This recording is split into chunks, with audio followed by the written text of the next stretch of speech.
Hello, welcome everyone. We're back again at Sage's main card breakdown. Tonight we're looking at UFC Fight Night, Usman versus Joaquin Buckley, one of our most anticipated fight nights of the year. So excited for this card. Let's get into it. All right, so we're gonna start off with the main card right here, main fight for the night. Usman versus my boy Joaquin Buckley. I've also been a big fan of Usman like during the entire run. If you caught my last video about young guns in, old guns out, you kind of already know my opinion on his first fight right here. I'm fully expecting Joaquin Buckley KO in this fight. We can go ahead and look at the last few fights for everyone. Let's go through Kamaru Usman.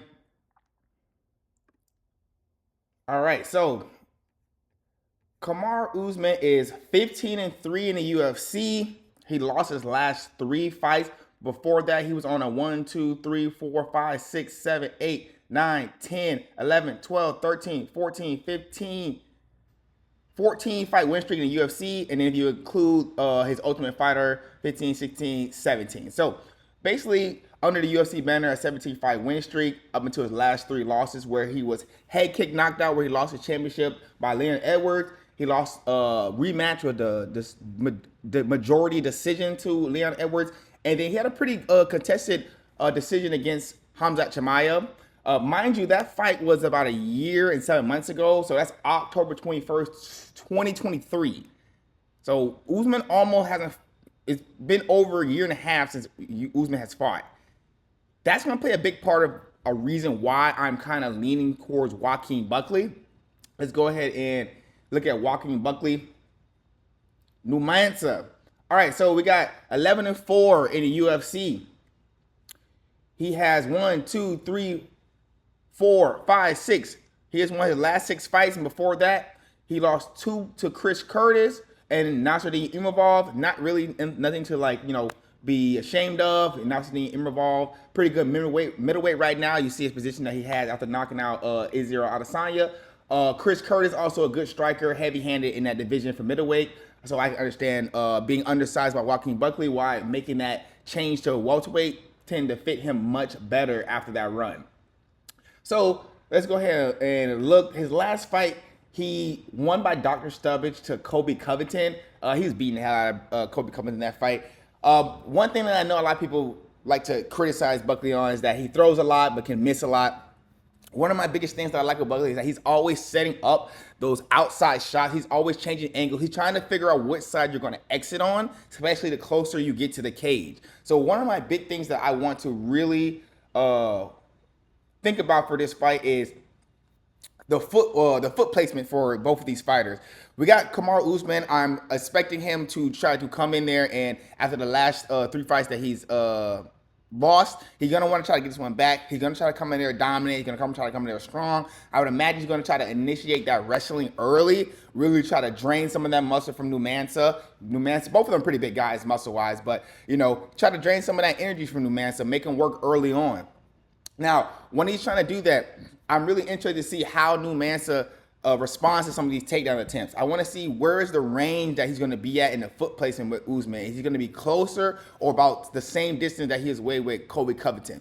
One of my reasons why I wonder about that, because I want to see with the striking, how does Usman move against Numansa? I want to see, will he be easily pushed back towards the cage like Numansa fighting Covington, getting him around those black lines where he can try to land those big shots. Same thing with Wonder Boy. He's really good at cutting the cage, putting pressure on you as he comes through, slipping head, and try to get you to move left, move right, but also simultaneously move back behind that black line so he can close that gap of space of movement you can have with your head movement and your trunk movement as you get close to that cage. Because once you get close to the cage, I can see it in him. He knows that he's watching your body. He's just looking to try to big swing this way as you exit that way. Big swing this way, one to the body. And if he goes body then up top, that's really what he's setting up. So I'm really looking to see that. How does Usman adjust to this pressure by Joaquin Buckley as he walks forward with that power? How does Joaquin Buckley defend Usman's takedowns? He looked real good against Colby Covington.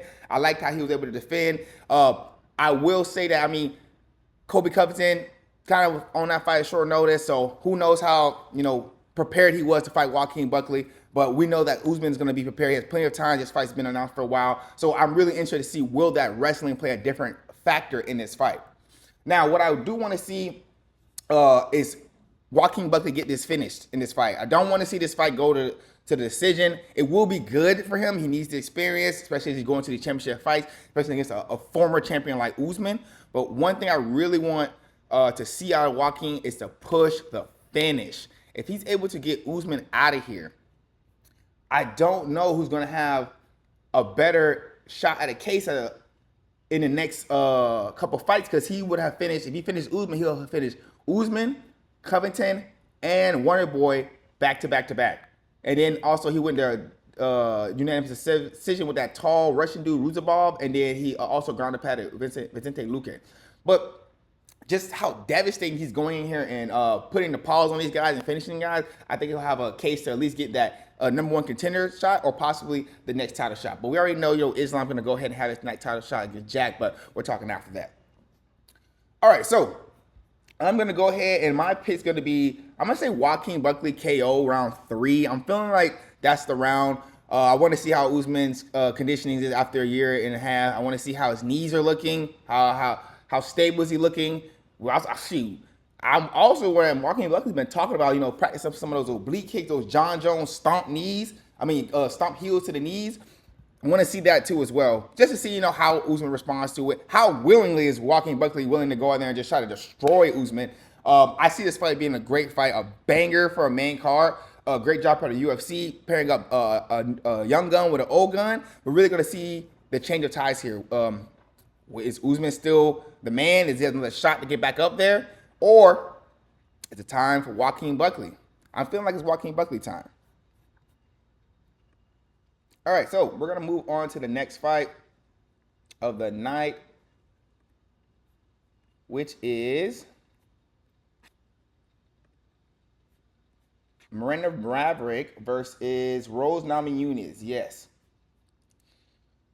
All right, so we got Thug Rose versus Miranda Maverick. So Thug Rose, age 32. Let's look at her record. She's 11-6 in the UFC. Let me see. She lost her last fight against Erin Blanchfield. No sneeze at that. Erin Blanchfield's very well-rounded. A lot of these girls that are coming up in, 125 division are definitely, starting to be a little bit more well-rounded. I mean, we got Macy Barber who pulled out. We got Miranda Maverick. We got Erin Blanchfield. We got some good young guns in there. So I do like to see how the 125 is at least getting some new, fresh blood. Now, she beat Tracy Cortez. Before that, she beat Amanda Hebos. She lost to Marianne Ferrell. Also, nothing to sneeze at. Marianne Ferrell's very good. She lost to Carla Esparza in a split, and that was like the most boring title shot I've ever seen in my life. So thank God. And then before that, she had beat Wei Li Zhang by split, and then also that head kick. So Rose is really one of those up and down type of fighters right now. I mean, it seems like she's in the point of her career where she knows she's a vet. She's looking for a big fight. She probably knows she only has a couple, more fights at the top of the horizon for the championship. This is giving her opportunity against another young gun, Miranda Maverick. Now, she's 27. Let's look at her UFC record. She's 8-3 in the UFC. So she is currently on a 4-fight win streak with Jamie Lynn Horth, Diana Barbosa, Andrea Lee, Priscilla Cachoeira. Her last fight loss was Jasmine Judah Jasavicius, which, no surprise, she is a kind of like a Marab, like a steamroller. I like Jasmine Javicius. She also has lost a decision to Erin Blanchfield, and she lost a split decision to Macy Barber. So one of the young guns that has taken some of the longer route to get here. She's taken a couple L's as she's coming to the UFC, but able to finally put together a little streak going forward. She's hasn't had I'm not going to say the most experienced people she's fighting in this 4-fight streak, but it's good that she's able to get this chance against Rose Namajunas. Now, my opinion on this fight, I feel like Rose can be just very up and down in fights. Like, some fights she's there to scrap, some fights she's just there to point fight and just get through the fight. Something in me is telling me that, like, Miranda Maverick is having that fire still in her as being somebody who's young. She's taking some L's. Coming up to some of the other younger ones. She may not be as well-rounded as Rose. my biggest worry about here is just like, where is the fire still there for Rose? That's where I'm really trying to understand. Like, she's still hungry. She still want to go for that title shot. I'm leaning Rose just because I just the experience level, and I can see her pulling out a 3-round decision.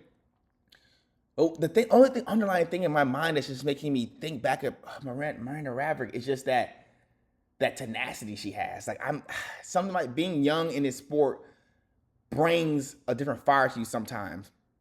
Especially sometimes when you see somebody who's not fully there mentally in the fight, where sometimes I feel like Rose can be like that. I'm still gonna go with Rose here, just for experience. After all that, I do think that Miranda Raverick has the skills to get this done.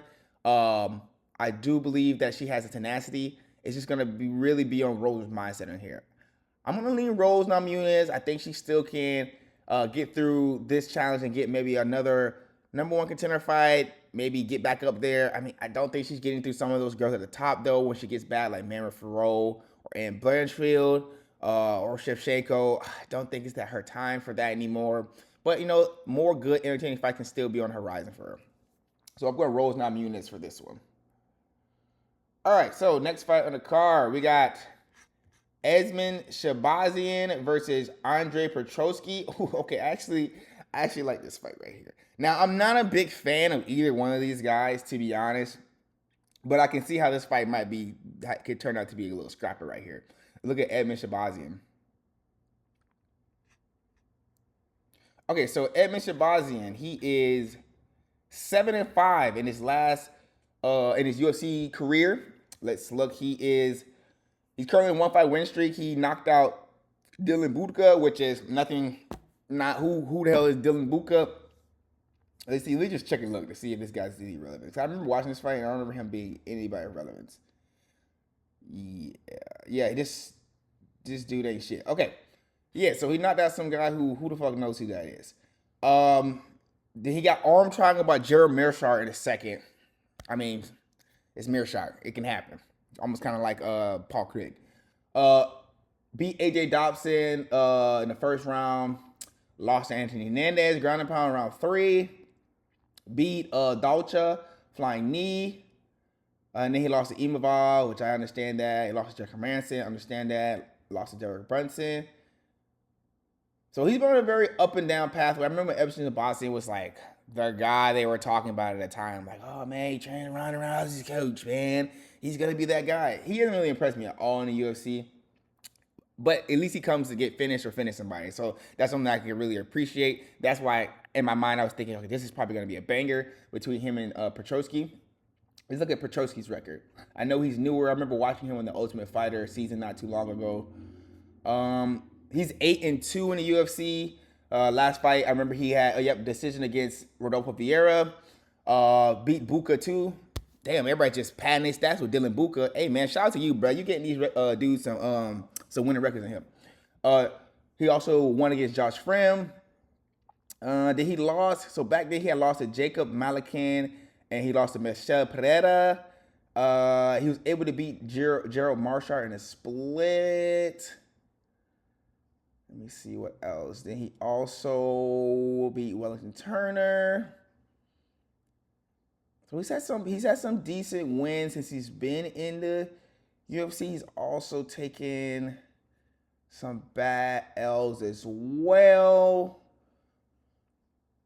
But if I remember from that Rodolfo Vieira fight, he was looking extra strong, with his takedown. I do know Shabazian is probably going to have the edge when it comes to the feet. Petroski's 34. How old is Shabazian? He's got to still be young. I know he's probably 32 or something. He's 27. Oh, bro, still young. He still got time, man. Yeah, I'm gonna lean edge to Shabazian right now. Goodness gracious, I didn't know you were 27, bro. Damn. I feel like you've been fighting for a minute, but yeah, Shabazian. I'm gonna lean Shabazian this one. I like Petroski takedown. I do feel like he doesn't like getting hit sometimes. I can kind of see it in his face. Usman Shabazian though, I'm not gonna say I like the striking, but he does have average to decent striking in the UFC. He has some good ground and pound. I know he had some ground and pound wins. Let me see.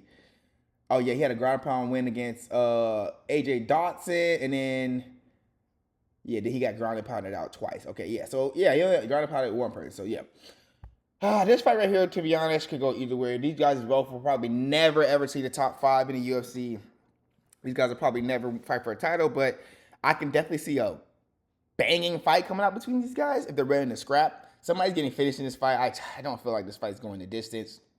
I'm going to lean Shabazian just for the youth, the striking advantage. If it goes to the ground, I could see Petrosky, being able to have his way. This is an either-or fight for you guys. You guys choose. All right, next fight on the card. Let's see. All right, we got, Cody Garbrandt's back. Cody Garbrandt's back. Okay. All right. I like to see him back. And he's fighting Barcelos? Okay. All right, now this is a good fight right here. So we got Cody Garbrandt, no love, coming back to fight Ronnie Barcelos. I do like watching Barcelos fight. I mean, he's just an exciting fighter in general. Same with Cody. Of course, Cody, he was able to rise to the occasion of higher fandom than Barcelos. That's why most people would know Cody love. But if you're a hardcore, you know Barcelos. Barcelos is ready to scrap all the time. All right, so take a look at Cody Garbrandt's record. All right, man. He is 9-6 in the UFC. His last fight, he got rear naked choked by Davis Figueiredo. I mean, former champion who moved up a weight class. No surprise. We got him beating Brian Kelleher, counter right. That was a good one. He beat Trevin Jones, unanimous decision. That was a little vet win right there. He was showing him that, Trevin Jones still has more skills that he needed at the time. Kai Kara France, he lost to round 1. Raw fought decision. Then he knocked out Santiago. Then he had that dookie streak with Pedro, TJ, and TJ. So, hasn't won a fight since 2023 December. So it's been a year and a half. Last fight got subbed by Davidson Figueiredo. But I can respect that because Davidson is a former title challenger. Let's look at Ronnie Barcelos. Mr. Down to Scrap all day, 38 years old. All right, bruh. He's 8-4 in the UFC. Yeah, and y'all don't remember. Okay, this is why I said Barcelos is a scrapper. If you remember, people was hyped on Peyton Talbot. Hey, man, Peyton Talbot up next. Young gun. Nice striking. I like Peyton. Peyton wasn't good. But I wasn't as high on Peyton Talbot as a lot of people were, especially some of my friends and my boys who were big fans at the time. When this fight came up, I said, hey, man, put some money on Barcelos, bro. I said, I've seen Barcelos scrap. He's a vet. Bro done fought Umar. He done fought Colin Phillips. Yeah, he lost. But, I mean, come on, bro. I mean, if you watch our Barcelos fights, he's always scrap. He's always down to go. So let's check out his record. So he recently 2-fight win streak against Peyton Talbot and Christian Quiones. He rear naked choked Christian Quiones and his decision in Peyton Talbot. Before that, he lost to Colin Phillips, who's like the matrix guy, really good striking. And then he lost to Umar Nurmagomedov. No sneeze. I mean, it's Umar. If you remember, that's when he left hook and he went to cradle his head on the ground. Once he bumps his head off the ground, that was that fight right there. Trevin Jones, he beat him unanimous decision. He lost to Victor Henry unanimous decision. He lost to Timur Valiev majority decision.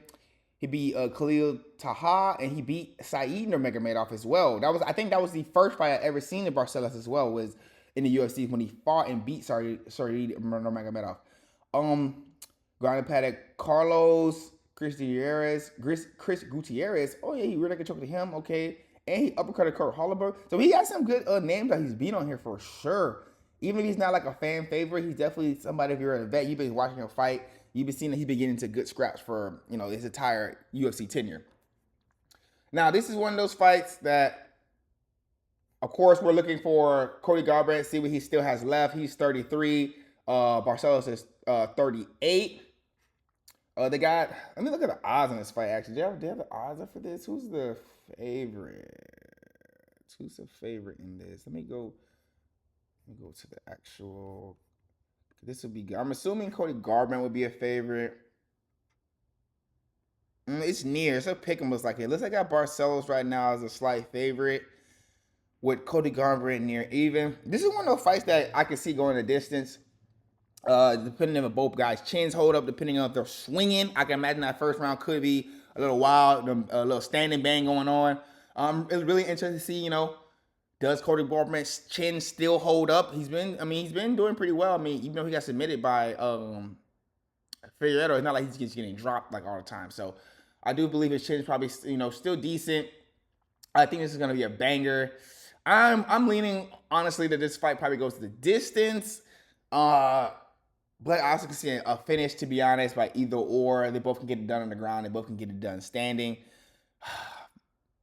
You know what? I'm actually going to make a bet that this might be fight of the night, to be honest. On this main card, this could be fight of the night in this main card. This might be a banger right here. I love me some bantamweight fights, man. All right, so let's go ahead and move on to the next one. Let's see who is up next on this main card. All right, so we got Cody Brundage versus Mansour Abdul Malik. Let's go ahead and go back right here. All right, so it looks like Mansour Abdul Malik is on an 8-fight win streak. Let's look to see what Cody Brundage is. I know Cody Brundage is one of those guys that kind of just have been having in the UFC lately to fight people of name. Let's see. So he beat Julian Marquez recently, beat the hell out of him with that ground and pound. No contest to Abdul Razak Hassan. He lost to Bo Nickel, rear naked choke. I do remember that. He beat Zach Reese with slamming punches. He beat Jacob Malakin. Oh, my God. You lost to Cedric Dumas? Okay, that's surprising. Cedric Dumas, interesting guy. Very, very interesting look. But, dude, yeah. I just haven't seen too much skill in Cedric Dumas, to be honest. But we'll see. I don't think he's going to go that far, but we'll see how. Hopefully, I hope he goes back and fight Aaron Plummer, though. I remember him saying he's going to do that or fight fucking 4 extra. Cedric Dumas, man, if you get cut, I'm looking for that. I need you to fight Aaron Plummer or damn 4 extra. I remember you talking about that one time on Adam 22. He also lost to Rodolfo Vieira by arm triangle and punches and hammer fist by Michael Oleksiak. So he's losing to guys who aren't like terrible, except for Cedric Dumas, to be honest. He beat Trayshawn Gore, overheight, guillotine Lugiambula. So he's beating good guys, decent guys. I mean, he's kind of up and down. Lost to some guys who were kind of ass, beat some guys who are good. Not too bad. Now, let's look at Mansour Abdul Malik. Is this his first fight in UFC? No, second fight. Okay, so third fight, actually. So he is 2-0 in the UFC. He beat Nick Klein, striking against the K's. He beat Dusko Todorovic with punches. Then he's also on the Contender Series where he beat Wes Schultz. So he's a very striking, heavy guy. I've never seen this guy fight. He has 1 submission on this record, guillotine choking around 1. Everything else seems to be like he is a damaging puncher or a finisher. So it seems like they're kind of just setting up Cody Brundage, kind of like with the Bo Nickel fight. They're really just trying to see, what do they really have out of Mansour Abdul Malik? And Cody Brundage, this seems like this is your task for the UFC. This is the guy to let new guys come in, kind of test their skill levels, see where they're at. Just give you a chance, Cody Brundage. You couldn't get through Bo Nickel. That was a guy who, they kind of set him up, needed somebody who they thought was no skill. They gave you. They give you another guy right here. If you get through this guy, you might be able to make a name for yourself, man. Take this opportunity full of heart. They're fully expecting you to get knocked the hell out in this fight. If you pull this off, fandom might be coming for you, bro. With all that saying, I'm going Mansour Abdul Malik by absolute KO. Cody Brundage don't have the best head movement. Grappling okay. He might be able to vet this guy. But basis, what I'm looking at right now, he's going to have to make sure, Cody Brundage has to make sure he gets through that first round. Because it's like he putting them paws on that boy. He got to do that in round 2 twice. Contender Series and Nick Klein. But I'm expecting the damage was probably heavy from round 1. So, hey, Cody Brundage, you might be able to make a name for yourself right here. Mansour Abdul Malik, you guys just do whatever they just ask you. You better go out here and knock this boy silly. So we're going to see what y'all do this time. So that looked like that was that the end of the main card? Let me see. We also got some more good fights. Let's look down on the prelims as well. We can look through that. What are some good fights that I like to see in prelims. This is Alonzo Menifield, bro. Bruh's still fighting. He beat Julius Walker, which is I think was freaking Johnny Walker's like fucking brother or something. I don't even know if that's the same guy, but last time I watched Johnny Walker's brother fight, he was ass. But I don't even think that's his. No, this is another guy, Julius Walker. Some guy I've never heard of. Let me see. He must have had first fight in the UFC. Yeah, of course, that was his first fight in the UFC. He lost a split decision in Milan. Oh my God, split decision in your first fight and you lost. What are you doing, Menifield? Okay, last fight he lost to Azamat and he lost to Carlos Erberg. Before that, he was in a good win streak against Jacoby, Jimmy Crute, Misha Serkinov, and Askar. That's not a bad win streak right there at all. Let me see. Omar Sy, French guy. You know, they're trying to get these French guys up there right now. He's 3-0 in KSW and 2-0 in the UFC. So see who would be. He beat Don Woon Jun. Is that the Iron Turtle? No. That's yeah, this is his new striking guy. Oh yeah. Okay. Okay. This guy's been the one who's been taking L's back to back. Okay.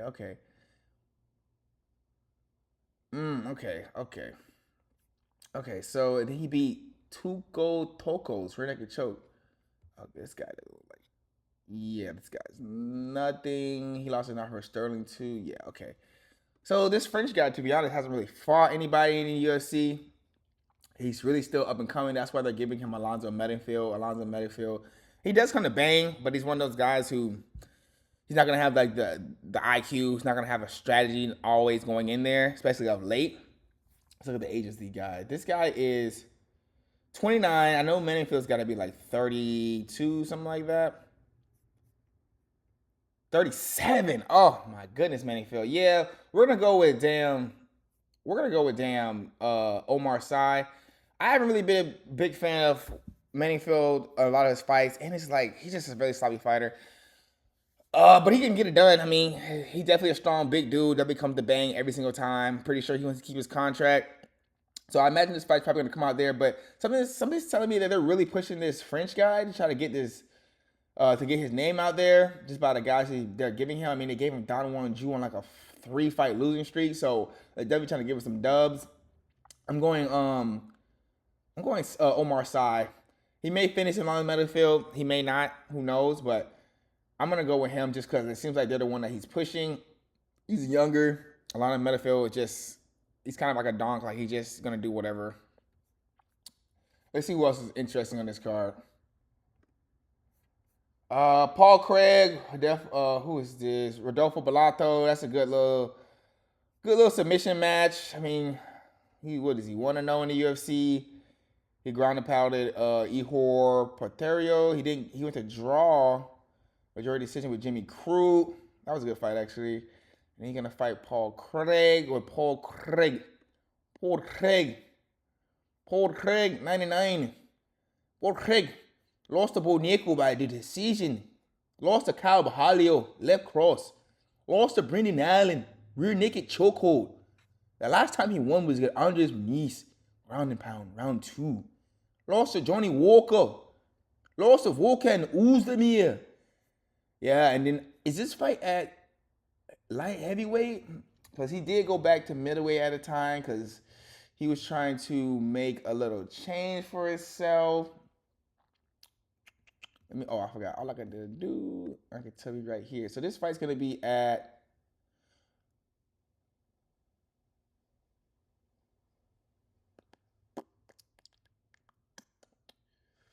it got to be light heavyweight, I would assume, because Bellato's a light heavyweight. So I'm assuming Paul Craig's probably going to go right back up to he went back up to light heavyweight. Yep, makes sense because, he wasn't doing that great at middleweight, man.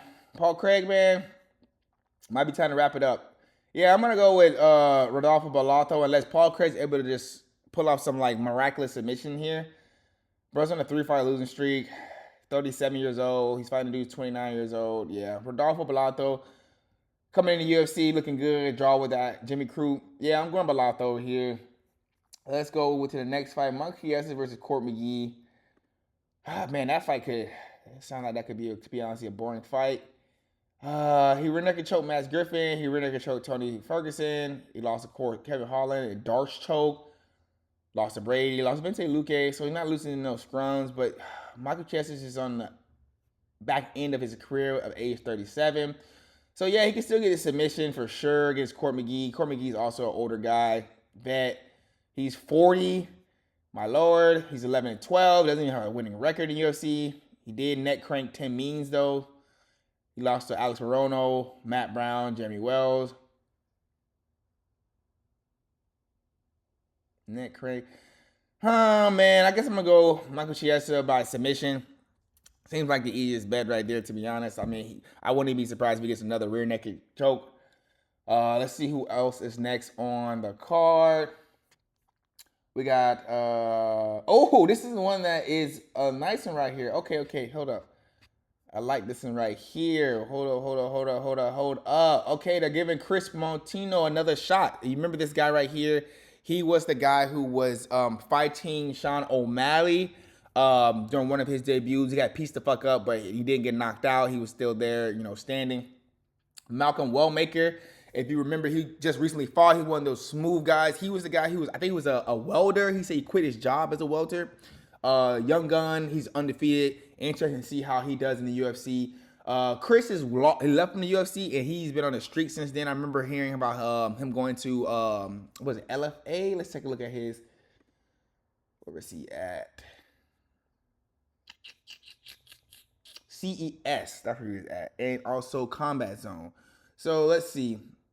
Also he did Cage Titans as well. So since he lost to, let's go back to the Sean O'Malley. So so he did get standing TKO'd. It was towards the end of the fight. So, I mean, not like he got knocked out. It was just standing TKO. But that's what kind of got everybody what remembers him from what they remember seeing him is from him getting just pieced the fuck up. But then he went on a little losing streak. He lost to Guido Canita. He had another UFC fight, and that's when they cut him. And then it seems like he went on a grappling match. Then he went to, what is that, boxing looks like it? Okay. And then he went back to Combat Zone, got a bulldog choke. Let's see how many he has in a row before he came at the UFC. 1, 2, 3, 4, 5. So it's 5 in a row on the regional scene. So it's good that he went ahead and rebuilt himself. Make sure his skills are not diminishing. Make sure he's trying to upgrade his skills. And I'm seeing that he's getting the KOs. He's getting guillotine chokes. So he's gotten 2 submissions, 2 striking finishes. So definitely like he's rounding out his skill. Let's look at Malcolm Wellmaker. Now, when I last watched this fight against Cameron Simon, that was fast, man. Quick hands, powerful. Cameron Simon looking like somebody that we're going to be watching for a while. Malcolm Wellmaker looks like somebody we're going to be watching for a while after that finish of Cameron Simon. Because, I remember Simon he had some clout coming in when he first came to the UFC. Fighting out of South Africa and everything, but it seems like he is kind of falling on hard ways right now. So let's look at it. Malcolm, he's only 1-0 in the UFC. He's 8-0 overall in his career. He has one fight though in the Contender Series where he won by right hook in round 1. This is going to be a test to really see like where is Malcolm Wellmaker at. Kind of is going to be a test really to see where Chris is at too as well, because this is his first fight in the UFC in a while. He went back, he revitalized himself, got new skills, went back, got some more dubs. We're going to see if he's, meant to be here. He took 2 L's in the UFC beforehand. Malcolm Wellmaker is looking more like just a kind of like ready to go type of guy, beating Cameron Simon, fast hand. I'm expecting a good performance by Malcolm Wellmaker. It's kind of like a setup fight for him. They're looking to see him get the finish, of course. They're giving him somebody who is a face that we've seen before in Chris Montino, who we know that's going to come to scrap. So I'm expecting this fight to be, a little scrappy. Chris seems like he's changed his ways of being beat and finished. So in my mind, I'm seeing a longer fight going. I'm thinking this fight going to go 3 rounds possibly. To really get a test out of Malcolm Wellmaker, we can see, because a lot of his fights have been short. I mean, he does have a decision on there. He has what? Out of his amateur, he has it's pro. He has 2 decisions. Yeah, only 2 decisions is pro. Yeah, he definitely needs to go a little bit longer. I think this is the reason why they're giving him Chris. They're probably going to both bang out. I do think, Malcolm Wellmaker, just off the athletic skill-wise, he's looking like the better man. But we got to see, where is his IQ at as he fights somebody who has a little bit more fights as he had, but maybe not as much fights as in like UFC caliber, but as in like regional aspects. I think this fight, I'm looking for this fight maybe to go all 3 rounds or a finish by Malcolm Wellmaker, probably inside 2 rounds. All right, and let's see any other good fights on this card. Cody Durden versus Josh Ochoa. It's okay. Ricky Simone versus. Oh, okay. This is another one that I actually would suggest is good. Ricky Simone comes to bang always, 9-5. He last knocked the hell out of Javid Bassarat. Bassarat's been him and his brother's been a pretty big what's the word I'm looking for? Potential guys coming into UFC contenders. Had big names behind them. That round 1 KO, that beautiful, right down the straight on the chin. He always come to bang. I love watching Ricky Simone fight. He had lost to Vinicius Oliveira, unanimous decision. He lost to Mario Batista, unanimous decision. No slouches on both of those. Song Yadong, he lost round 5 in punches. I mean, no surprise in those 3 losses there. I mean, those are all good guys who come to bang. But he did beat Jack Soar, Hassan Stout, Brian Keller, Perello, and Ray Borg before that. So I do like that he is staying active. And that last fight with Brashard was in February. Cameron Smotherman, yes, another young gun. He's 1-1 in the UFC. He came up short against Sadi this last fight. He did beat Jake Haley before that. And let's see, Sadi. See, he has a fight coming up. He doesn't have one coming up yet. I'm going to see if they already put him up against somebody because he's another prospect that I've been looking at as well. So they're really going to see what they're doing here to see is can Smotherman, is he real deal? They're giving him kind of a vet who's had a lot of good fights. Ricky Simone, somebody who's hard, somebody's ready to bang. We're trying to see if Smotherman can sink or swim here. This is one of those fights where I'm kind of leaning Ricky Simone because of the experience. I do like Cameron Smotherman as somebody coming up, but I do think that there are paths to victory for Ricky here. I'm actually going to lean Ricky Simone here just off the vetmanship. Who else we got here? We got Phil Rowe versus Ang Lusa. Now, Ang Lusa, I saw him recently when I was in Miami at the UFC 314 fan experience. He was one of those guys he wasn't part of the fan experience. He was just kind of just standing to the side, talking to his friends, his team. Cool dude. I mean, he was just doing his own thing. Wasn't really trying to get into, the way of anybody. Just there being a normal guy. Just a normal, down-to-earth person. Pretty cool dude. 31 years old. He is 2-2 in the UFC. His last fight, he lost to Gabriel Bonfire by decision. No slouch. Bonfire's good. There was a no contest with Brian Battle. I remember that. Then he had beat Reese McKee and AJ Fletcher beforehand. Look at Phil Rowe. Phil Rowe, he fights out of gym very close to where I'm at, Fusion XL, has his own podcast. Cool dude as well. He's age 34. He's 3-3 in the UFC. Let's see where he last lost to Jake Matthews, named decision. And that fight too was a good fight. I just felt like he just didn't do enough. He didn't throw enough. I actually think that his strike count could have been higher. He could have had a better chance of winning that fight. He lost a split decision by Neil Magny. We understand Neil Magny's one of those gatekeepers. I mean, you're either going to get past him or not get past him. You're going to find out what type of fighter you are by fighting him. And then his last win looks like when he knocked out Nico Price. And before that, he beat Jason Witt. So this is going to be a good fight for both of these guys. Both of these guys really just trying to continue to just get their names, into the, what is this? I think it's welterweight, the welterweight division. I do think that this fight definitely has a possibility of going long. Let's see. They got people winning, but they got decision by loose is what people are looking at. I'm probably thinking the same thing. I mean, both these guys, 31, 34. Let's look at the reach. Phil does have a reach advantage and height. If he can stick and move, really keep Ange at the end of his jab, end of his right, he can definitely control the ring better. My issue with Phil is that I just want him to make sure that he's consistently throwing. Strike count the numbers for me needs to go up. I feel like he could let the fight go away by not throwing enough.